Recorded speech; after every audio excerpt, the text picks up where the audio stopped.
আসসালামু আলাইকুম। আজকে আমরা কথা বলবো হচ্ছে আমির হোসেন আঙ্কেল, কুড়িগ্রাম, উনি সিলমারি থানা। তো উনি হচ্ছে তীব্র কোমর ব্যথা নিয়ে, যেটাকে পিএলআইডি বলি। পিএলআইডি সমস্যা নিয়ে আমাদের এখানে আসে। তো আপনার হচ্ছে উনি হচ্ছে কোমর ব্যথায় চলাফেরা করতে পারতো না, হাঁটতে পারতো না। তো এখন কি অবস্থা আঙ্কেল বলেন? উনি হচ্ছে আমি এই অনেক আরাম পাইছি এখন। এখন আরাম হ্যাঁ, পাইছেন? জি অনেক আরাম পাইছি। আমি এনে হাঁটতে পারি। গতকাল ওই ওভারব্রিজ দিয়ে হাইটে আসছি আমি একাই। এখানে হ্যাঁ, আমাদের এখানে ভর্তি হয়েছে ১১ তারিখে। প্রায় আজকে ১৫ দিন। আচ্ছা ১৫ দিন। প্রায় ১৫ দিন উনি চিকিৎসা নিচ্ছে। ১৫ দিনে উনি হলো প্রায় 85% ভালো, আলহামদুলিল্লাহ। তো উনি হচ্ছে কি ইন্ডিয়া যাওয়ার জন্য। হ্যাঁ, জি, বলেন। আমি রংপুর চিকিৎসা হই ১৮ সালে থেকে। হ্যাঁ, তো রংপুর ১৮ সালে থেকে চিকিৎসা হওয়ার পরে লাস্টে ফজলুল ডাক্তার মানে এমআর করে বলল যে, "এখন চিকিৎসা আপনার এখানে হবে না।" হুম, পরে আবার আরেক ডাক্তারকে রিফার করাইলো সেখানে নিউরো সার্জারি। হ্যাঁ, সেখানে গেলাম। সে ডাক্তারে বলল যে, "আপনার বাইরে যাইতে হবে। হ্যাঁ, বাইরে যেতে হবে ১২-১৩ লক্ষ টাকা খরচ হবে। হ্যাঁ, আপনি ভারতে যাইতে হবে। ভারতে তাও ১ জায়গায় না ৩ জায়গায়। হ্যাঁ, মাদ্রাজ, চেন্নাই আর মুম্বাই। হ্যাঁ, হ্যাঁ, আপনার এত টাকা খরচ।" তা আমি কিছুদিন বাড়িতে আইসা ওখান থেকে একটু নিয়ত করলাম যে, "আল্লাহ এত টাকা আমি কোথায় পাবো? আর যৌবন জোগাইবো এই মাদ্রাজ, চেন্নাই যাওয়া একা তো আমার পক্ষে সম্ভব না। অন্য লোক নিয়ে যেতে হবে।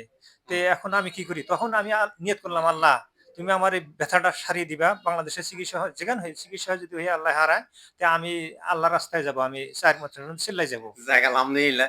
উনি হচ্ছে নিয়ত করছে যে সুস্থ হয়ে গেলে, একদম পরিপূর্ণ সুস্থ হয়ে গেলে তো আল্লাহ যেন আপনার কথা কবুল করে। তো এখন কি অবস্থা আমাদের এখানে হ্যাঁ, সেবায় এখন বলেন? আমার অবস্থা খুব ভালো। সেজন্য আমি এখন আবার ওই যে আমাদের এলাকায় আমি সব চিল্লায় যাবো। সেখানে যোগাযোগ করলাম। শরীর ভালো দেখেই তো যোগাযোগ করলাম। আচ্ছা, যাক আলহামদুলিল্লাহ। হাঁইটা দেখেন আমাদেরকে। জি, হাঁটেন, আমি এখন এখন হাঁটেন। আগে হলো হাঁটাচলা আমার করতে কোনো পারতো না। অসুবিধা হয় না এখন। হ্যাঁ, আমি হাঁটতে পারি। হ্যাঁ। হ্যাঁ, এখন আর কোনো অসুবিধা নাই। যাক আলহামদুলিল্লাহ, আগে হাঁটতে পারতো না, চলাফেরা করতে পারতো না, ব্যথায়, তীব্র ব্যথায়। তো আপনার হচ্ছে যারা হচ্ছে যাক উনি হলো সবাই দোয়া করবেন। উনি এখন হচ্ছে ১৫ দিনে অনেকটা ভালো। তা আরো কিছুদিন উনি নিবে তারপরও। আমরা চাইতেছি ছেড়ে দিতে, তারপর হলো উনি আরো কিছুদিন নিবে। একদম পুরো পরিপূর্ণ সুস্থ হয়ে যাক। তো উনি মানে নিয়ত করছে চিল্লায় চলে যাবে। তো সবাই দোয়া করবেন। আর যাদের হচ্ছে এরকম পিএলআইডি সমস্যা বা তীব্র কোমরে ব্যথা, তারা হলো প্রাথমিকভাবে আপনার হচ্ছে সঠিক ফিজিওথেরাপিতে আপনার হলো পিএলআইডি ভালো হয়। এটা অনেক সময় যখন আপনার হলো পিএলআইডি অনেক খারাপ পর্যায়ে চলে যায়, অনেক সময় তখন আমরা আসি। এটা অনেক সময় তখন হলো অনেক সময় লেগে যায়। তো সেক্ষেত্রে যাদের এরকম তীব্র ব্যথা বা কোমর ব্যথা, পিএলআইডি সমস্যায় ভোগেন, তাহলে তারা খুব দ্রুত আপনার হচ্ছে সঠিক ফিজিওথেরাপি আমাদের সাভার ফিজিওথেরাপি সেন্টার।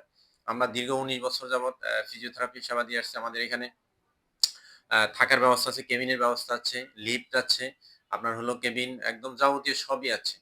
৩০০-৩৫০ টাকা কেবিন ভাড়া। আপনার এখানে থেকে আপনার হচ্ছে দেখুন উনি হচ্ছে পায় হলো ১২-১৩ লক্ষ টাকা আপনার হলো প্ল্যান নিচ্ছে যে ইন্ডিয়া যায় আপনার হলো চিকিৎসা করবে। সেটা হচ্ছে আলহামদুলিল্লাহ এখন এখন উনি হ্যাঁ, ভালো। ভালো। এখন আমাদের এখানে খরচ হয়েছে কত? মাত্র ২৫-২৬ হাজার টাকা। হ্যাঁ, ৳২৬,০০০ আমার খরচ হবে। তো এই আমি এখান থেকে এখন বুঝতেই পারছি না পারে আমি দেশে আমি সাথে যোগাযোগ করলাম যে ইনশাআল্লাহ আমি এখান থেকে ৪ মাসের জন্য চইলা যাবো। আমি তো এখন ভালো। যাক আলহামদুলিল্লাহ উনি চিল্লার নিয়ত করছে। আল্লাহ তাআলা উনার কবুল করুক। তো ধন্যবাদ সবাইকে। আসসালামু আলাইকুম।